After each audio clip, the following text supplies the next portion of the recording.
Tonight, look at that. You see the sailing boats down there in the bay, the little ferry to Alcatraz.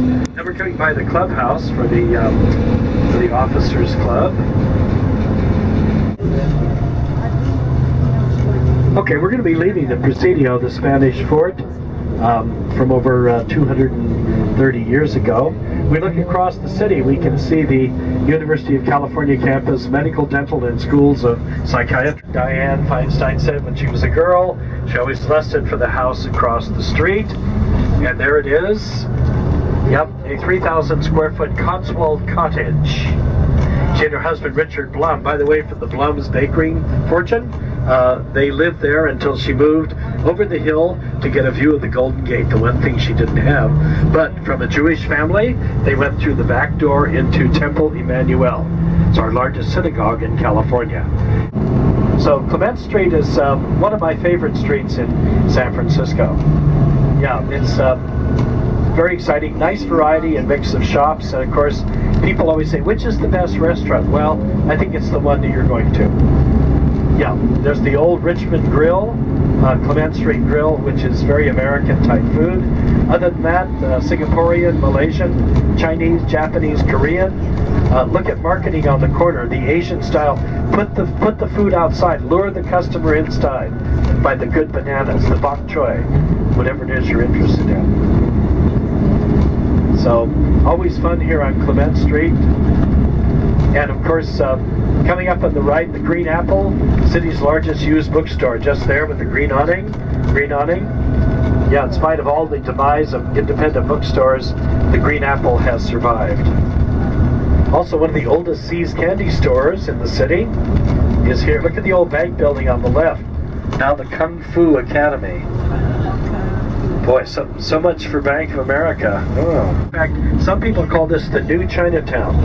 Okay, we're just going to go to the right here, Joe, and loop around. Okay, on the right is actually mile 0.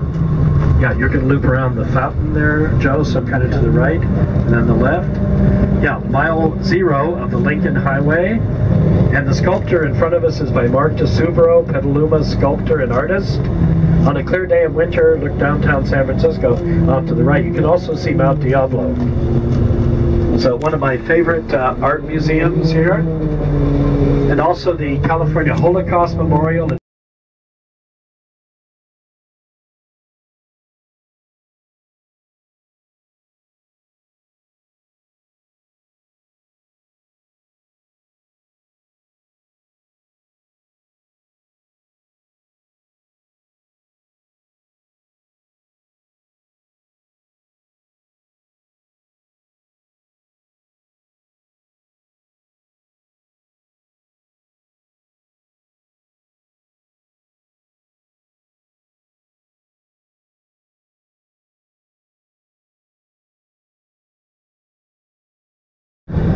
It's a concrete made to look like stone. LeClaren Lodge was the headquarters for the park superintendent for many, many decades. Okay, we're going to look at what's happened to Haight Street. This is where the Summer of Love was in 67. Okay.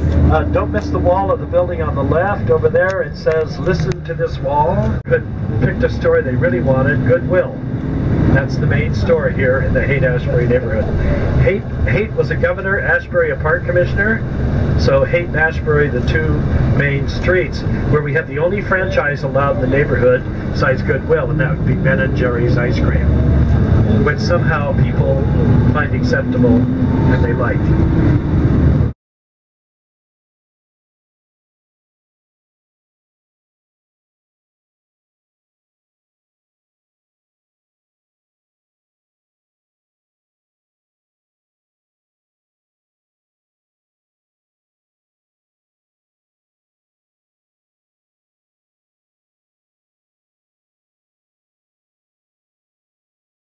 Right, we'll be looking right up Market Street. You can see it, the divided street, there it is, and you'll see there's the ferry building coming around at the very end of Market.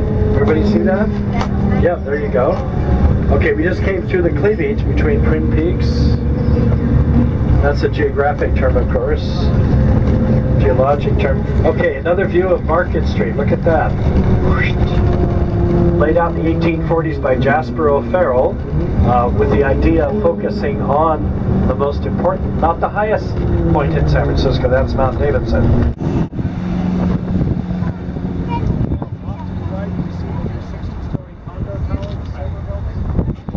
If we look along, we can see Golden Gate Park down the hill there at the Panhandle. The building with the twin towers is the St. Ignatius Loyola Chapel at the University of San Francisco. That's our largest Catholic university in California. About 15,000 students. Great school. A great school. Are you a USF type? Yes, sir. On the left we see the Pyramid, coming up about 40 years ago.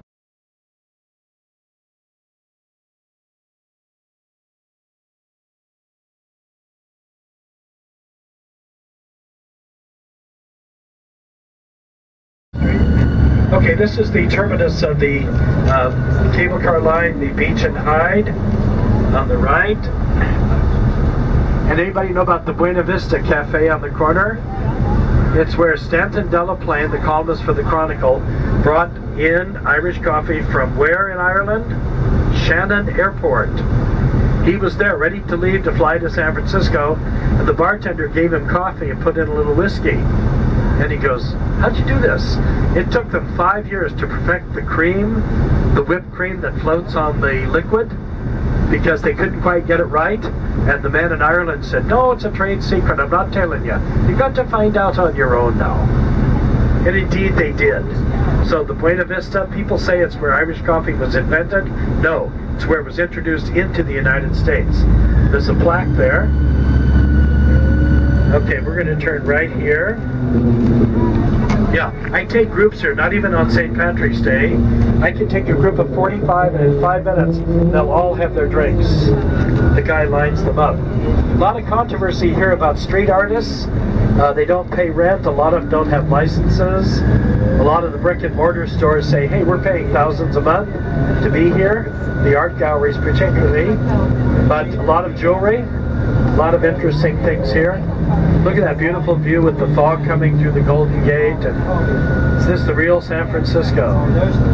Yeah, Baghdad by the Bay, as Herb King called it.